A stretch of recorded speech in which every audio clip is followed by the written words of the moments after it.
Mister Kapoor, lights on करें।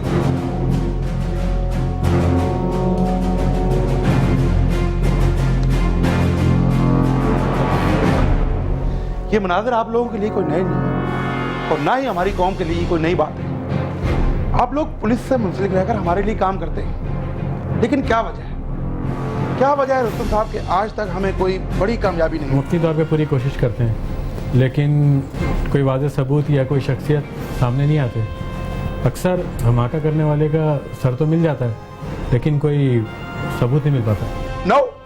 No argument. Rustam साहब, आप जैसे फर्ज शनास और मेहनती ऑफिसर के मुंह से इस तरह के आर्गुमेंट्स अच्छे नहीं लगते।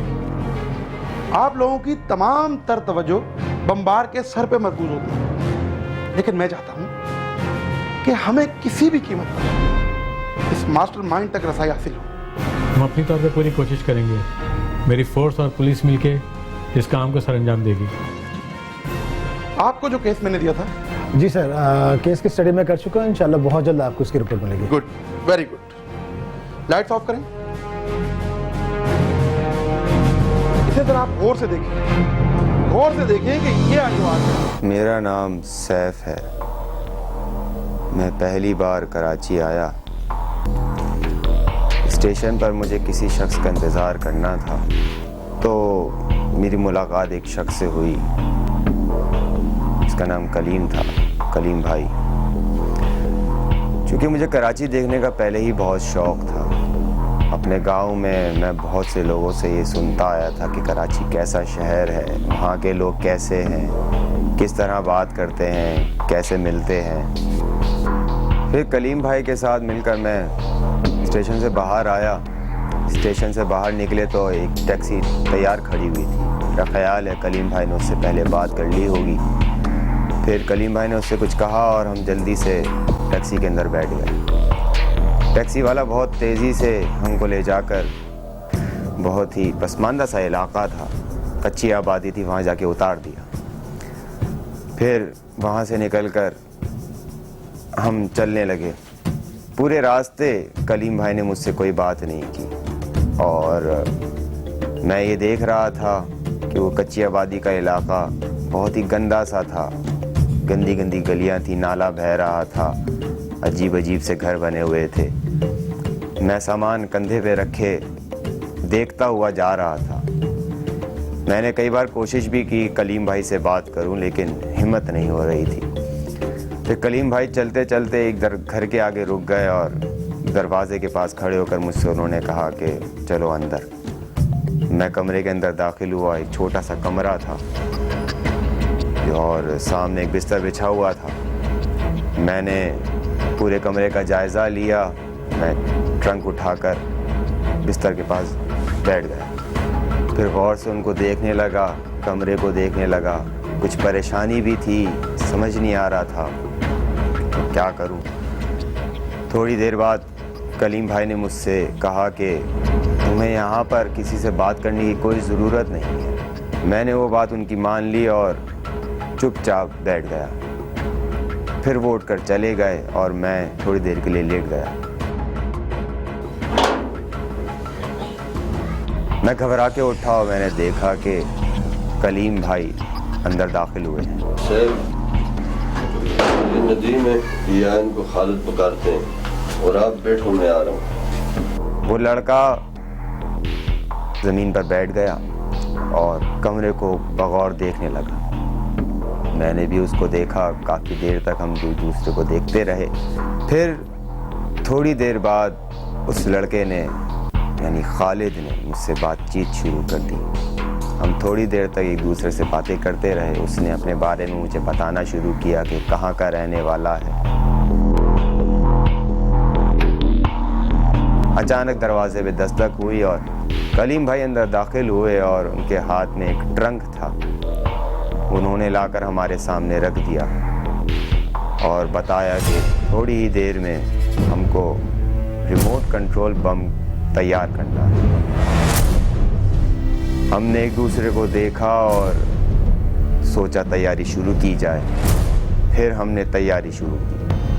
बम बनाने की। फिर उसको हमने थैली में पैक किया और पैक करके हमने उसको एक ट्रंक के अंदर डाल दिया और उसको बंद करके हमने एक साइड पर रख दिया, एक कोने पर रख दिया और फिर हम आपस में बातें करने लगे, सोचने लगे कि अब ये इस्तेमाल कहाँ होगा, क्योंकि हमें मालूम नहीं था। बातें कर रहे थे तो अचानक कलीम भाई अंदर दाखिल हुए और हमसे पूछा बम तैयार हो गया। मैंने उनको बताया कि हाँ तैयार हो गया है। फिर उन्होंने ट्रंक खोला, बम को अच्छी तरह से देखा कि कोई गलती या कोई ख़राबी तो नहीं है। फिर कलीम भाई ने कहा कि जल्दी जल्दी तैयारी करो। थैली उठाई उन्होंने और हमसे कहा कि जल्दी बाहर निकलो। हम बाहर निकले और फिर हम मौका वारदात पर पहुँचे। वहाँ पर हम तीनों खड़े हुए थे। फिर कलीम भाई ने खालिद को इशारे से कहा कि ट्रक के नीचे ले जाकर ये बम रख दो।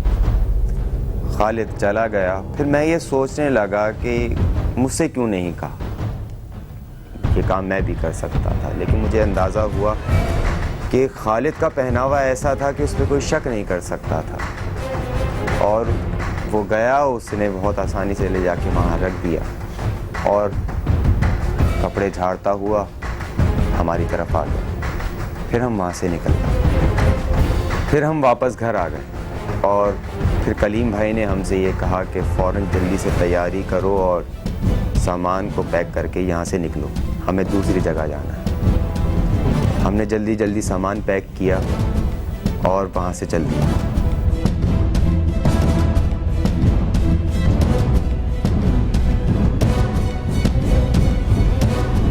हम एक इलाके में गए जो भी पसमानदा था, कच्ची आबादी सी थी। फिर हम एक नए कमरे में दाखिल हुए और कलीम भाई ने कहा कि टीवी खोलो। फिर खालिद ने जाके टीवी खोला और हम टीवी के आगे जाके बैठ गए। काफ़ी देर तक टीवी देखते रहे, खबरें आती रहीं। करीबन 1 घंटे बाद एक ब्रेकिंग न्यूज़ आई जिसमें खबर थी कि धमाका हुआ है। इस वक्त हमारे पास एक बड़ी खबर है और वो ये है कि कराची में शराय फैसल के नज़दीक जोरदार धमाका सुना गया है। एक बार फिर से अपने देखने वालों को बता दें, कराची में शराय फैसल। हमें बड़ी खुशी हुई कि जिस मौका वारदात पे हमने बम रखा था वो बिल्कुल सही फटा था।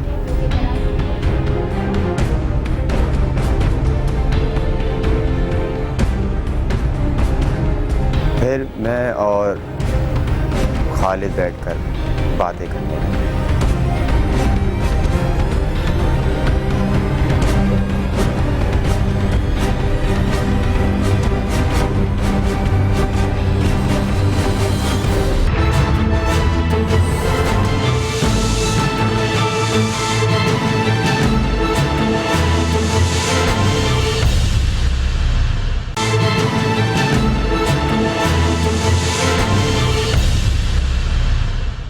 रात के वक्त कलीम भाई आए, उनके पास एक बैग था, उसमें कुछ सामान था, कुछ जैकेट्स थी, बम की कुछ चीज़ें थी। उन्होंने हमारे सामने रखा और कहा कि एक जैकेट तैयार करो।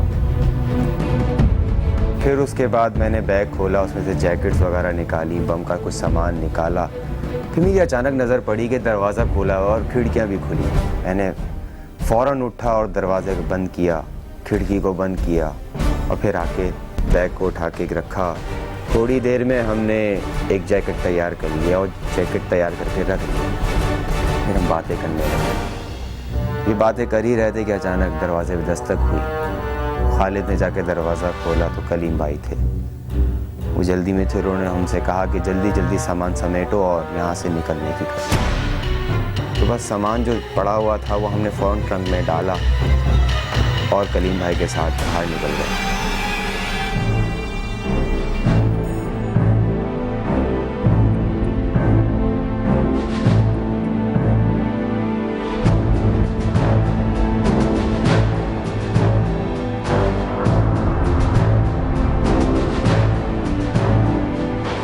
मेरा नाम कैप्टन रुस्तम है, मैं स्पेशल फोर्स से हूँ। मुझे बताएंगे ये मकान किसका है?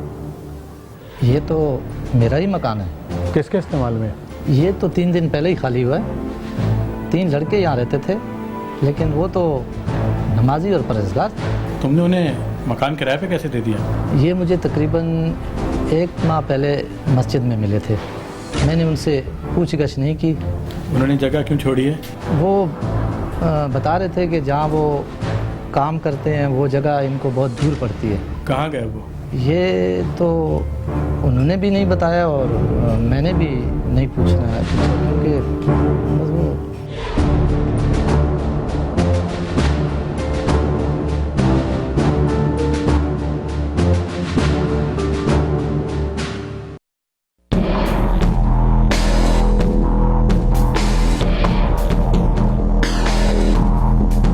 थोड़ी देर बाद कलीम भाई आ गए और कलीम भाई ने उसके कंधे पे हाथ रखते हुए कहा कि तुम्हारा बुलावा आ गया है। शुक्र अल्हम्दुलिल्लाह। तुम्हें मुबारक हो। खालिद तो बहुत खुश था, एक मुतमईन सा था। सर इन्हें जैकेट पहना दो, आपने मस्जिद में जाना। मैं ये सब देख रहा था कि मेरे दिमाग में ख्याल आया कि मुझे ये सादत नसीब की, लेकिन फिर मैंने ये सोचा कि शायद इसकी खुश नसीबी ये पहले जा रहा है। मैंने खुद उसको अपने हाथों से तैयार किया, जैकेट पहनाया। थोड़ी देर बाद कलीम भाई आ गए और कलीम भाई उसको अपने साथ ले गए।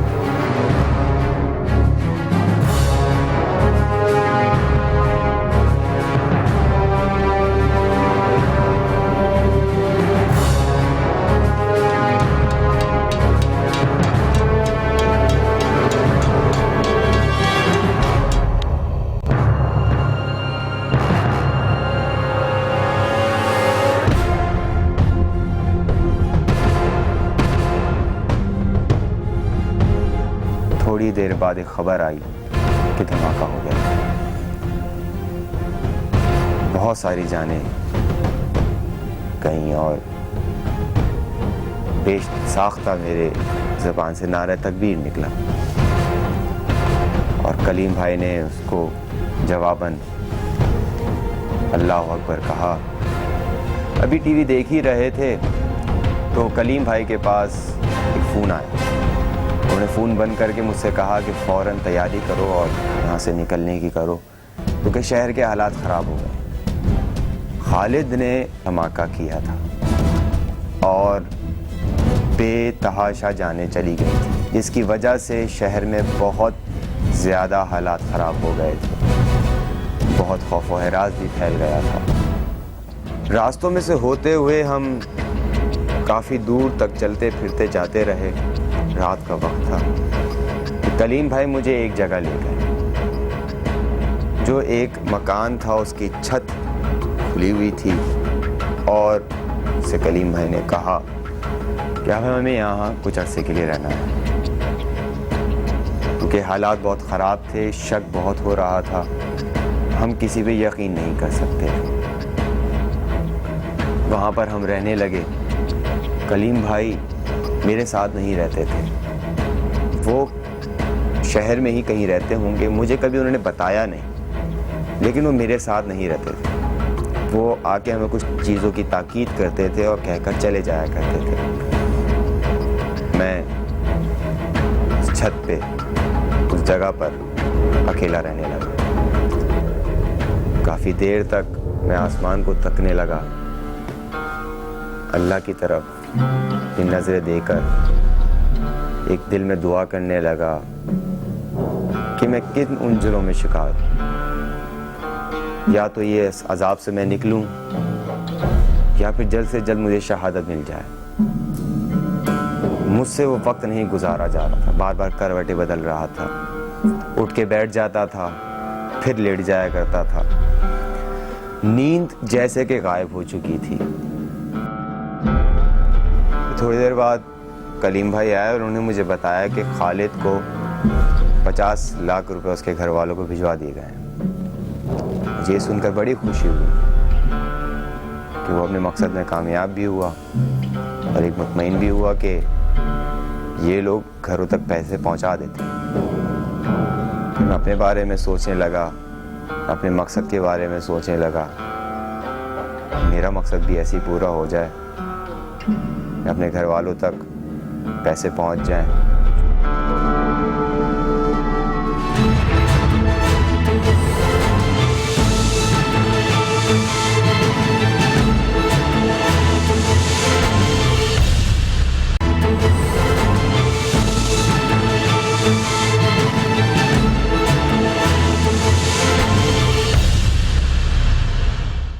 फिर एक रात कलीम भाई आए और मुझे वो अपने साथ उस जगह से ले गए। फिर हम गलियों से होते हुए, पता नहीं कैसा इलाका था मैं नहीं जानता, मुख्तलिफ़ किस्म की गलियों से होते हुए हम गली कूचों से होते हुए आगे की तरफ निकले और एक अंधेरी गली में दाखिल हुए।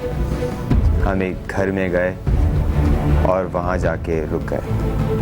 सामान हमने निकाल के रखा ही था कि कलीम भाई ने मुझसे कहा कि अभी थोड़ी देर बाद 2 नए लड़के आएंगे और उनका काम थोड़ा मुख्तलिफ है, और मुझसे ये कहा कि ये ट्रंक खाली करो और सारा बारूद इसके अंदर भर दो।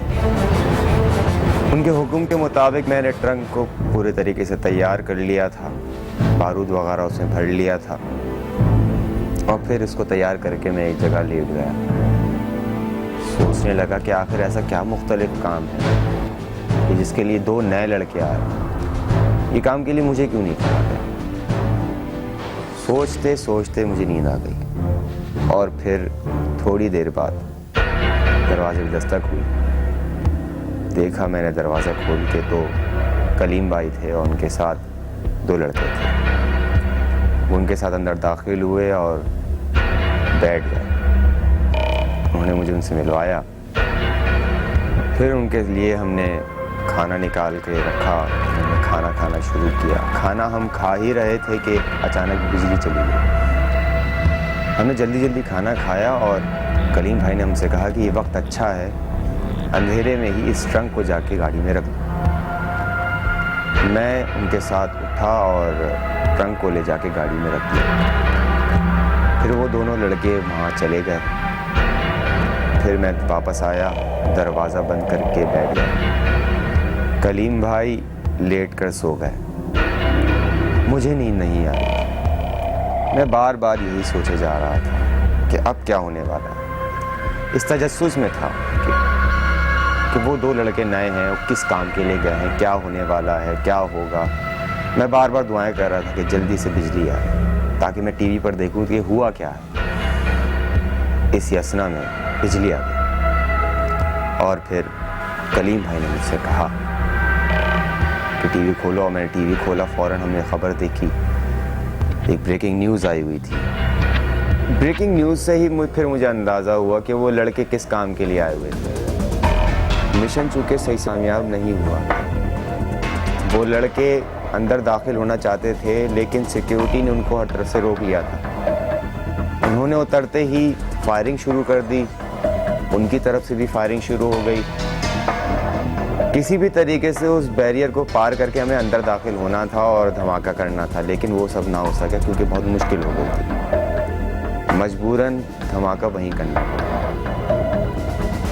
टीवी देखते के दौरान कलीम भाई के पास एक फ़ोन आया। मुझे सुनाई तो ना दिया, लेकिन कलीम भाई से मैं देख रहा था कि कलीम भाई बार बार जी जी हाँ हाँ कर रहे थे। थोड़ी देर बाद फ़ोन बंद करने के बाद कलीम भाई ने मुझसे ये कहा कि एक जैकेट और तैयार करो।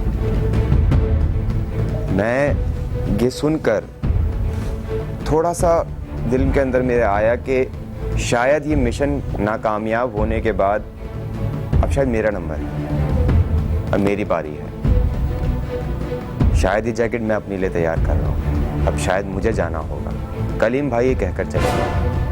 मैं उस जैकेट को बहुत ही सफाई से तैयार करने लगा। मुझे खुशी इतनी थी कि उस जैकेट को बनाते वक्त मैं बहुत एहतियात के साथ उसको रख रहा था, हर चीज़ देखभाल के साथ। और जब जैकेट तैयार हो गया तो मैंने उसको एक हिस्से पे रखा और थोड़ी देर के लिए लेट गया। बहुत मेहनत से बनाई थी तो मुझे थकन सी महसूस हुई और लेट कर मैं बार बार सोचने लगा। थोड़ी थोड़ी देर बाद मेरी आँख खुलती तो मैं जैकेट को देखता, फिर ख्याल आता कि यकीनन ये खुश नसीबी नहीं है, मैं इसको पहनूंगा और जाऊंगा। बार बार जैकेट पे नज़र पड़ती, फिर उठता, फिर सो जाता। यही सोचते सोचते मेरी आँख लग गई और मैं सो गया। फिर मेरी आँख तब खुली जब दरवाजे पे दस्तक हुई। मैं जल्दी से उठा, मेरी नज़र जैकेट पे पड़ी। जैकेट बाहर रखी हुई थी। मैंने एहतियात के साथ जैकेट को एक कोने पे रखा, उसके ऊपर चादर डाल दी। मैं उठ के दरवाजे की तरफ गया, दरवाज़ा खोला तो मुझे कलीम भाई नज़र आए। फिर कलीम भाई ने मुझे ये बताया कि मेरा बुलावा आ गया है। मेरा दिल टूट सा गया, मैं उदास सा हो गया। जो मैंने रात भर सोचा हुआ था, जो उम्मीदें थी, जो खुशी थी, वो थोड़ी ही साथ में सब बिखर गया। फिर मैं ये भी सोचने लगा कि ये तो मुझसे बड़े हैं, ये मुझसे पहले क्यों जा रहे हैं? पहले तो मुझे जाना चाहिए, लेकिन ऐसा नहीं हुआ। और फिर कलीम भाई ने मुझे ताकीद की कि अब मैं जाऊंगा। उन्होंने अपना फ़ोन मुझे दिया और कहा 3 दिन बाद तुम्हें एक फ़ोन आएगा और जो वो जैसा जैसा कहते रहें तुम्हें वैसा वैसा करना है। उन्होंने जैकेट का कहा कि जैकेट तैयार है, बम सही से लगा दिया है। फिर उसके बाद मैंने अपने हाथों से उन्हें तैयार किया। दिल में एक यही ख्याल था कि एक दिन मैं भी तो ये जैकेट पहनूंगा, लेकिन शायद मेरे नसीब में न था। फिर उसके बाद उन्होंने मुझे गले लगाया और गले लगाकर अलविदा कहा। फिर मैं बाहर निकलकर रात के वक्त आवारागर्दी करने लगा, बाहर टहलने लगा। दिल नहीं लग रहा था। सोचने लगा कि अब क्या होगा, अब क्या करेंगे, क्या करूं, किधर जाऊं। बार बार कदम मेरे बाहर निकलते। फिर मैं बाहर घूमने लगा, वक्त गुजारी और कोई लम्हा तलाश कर रहा था। फिर घर आया।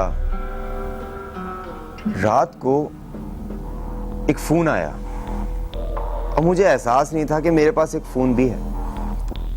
मैं जल्दी से बस वो फ़ोन उठाए, उसको इस्तेमाल करने की कोशिश की और फ़ोन उठा के फिर मैंने एक कान में लगाया और एक आवाज़ आई। उस आवाज़ ने मुझे बताया कि मुझे अब आगे क्या करना है।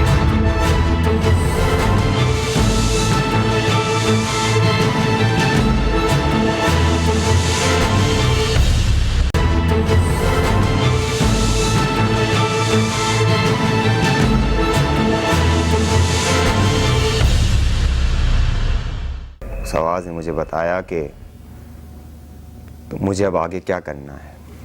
मैं सिर्फ जी में सर हिलाता रहा, हाँ हाँ करता रहा। फिर मुझे बताया गया कि अब मुझे क्या करना है।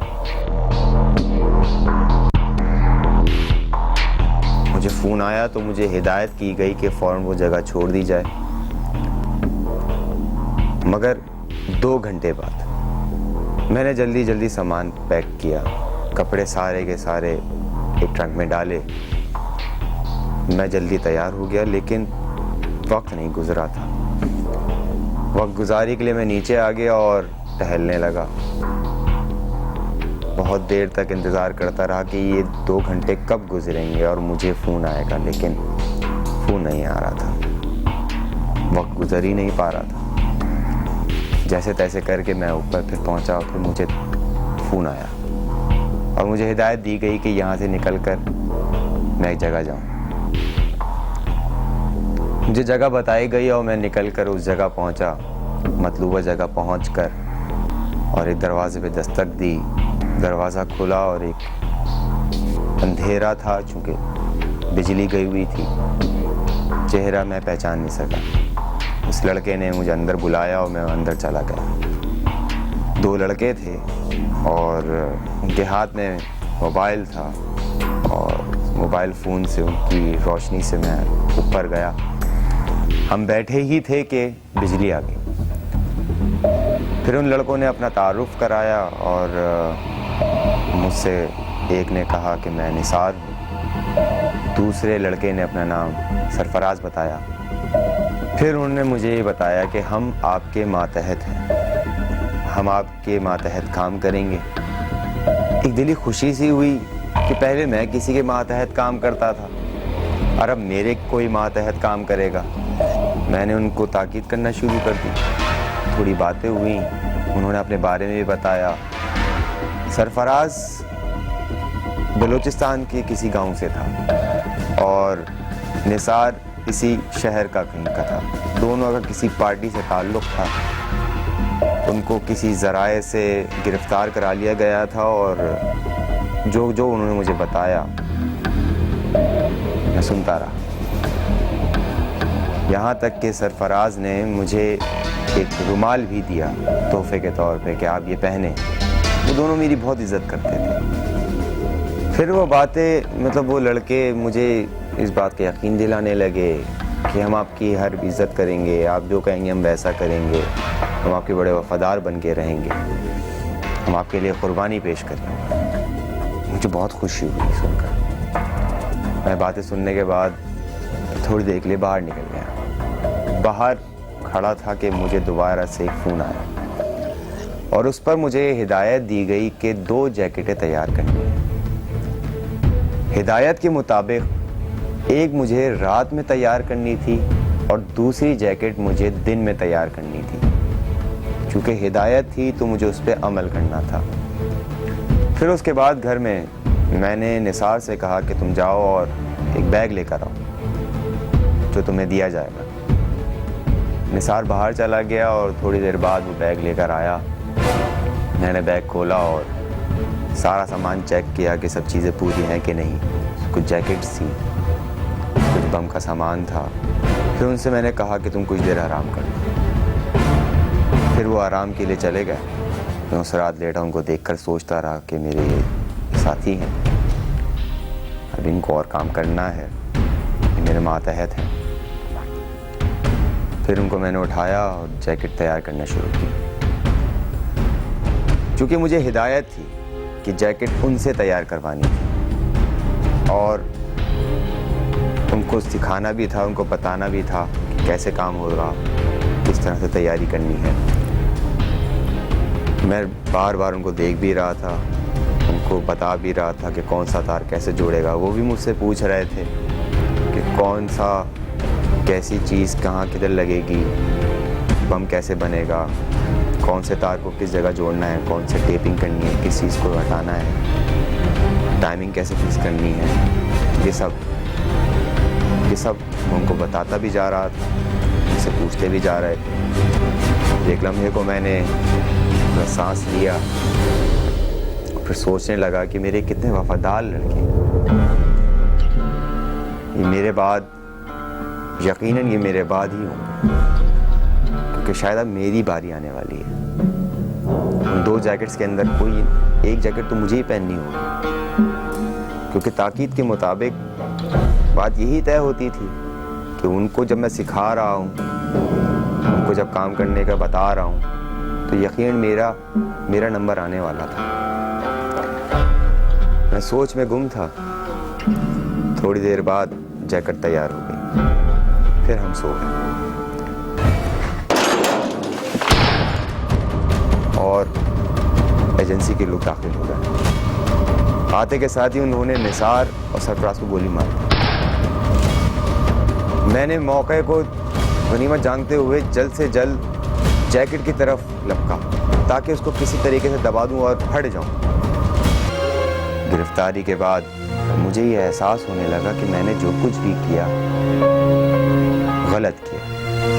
ये सब कुछ इस्लाम के नाम पर नहीं, ये तो अपनी ज़ाती हवस को मिटाने के लिए। मैंने दिल में सोचा कि मैं गलत था और यही बात सोचकर मैं अपना ये बयान देने के लिए राज़ी हुआ।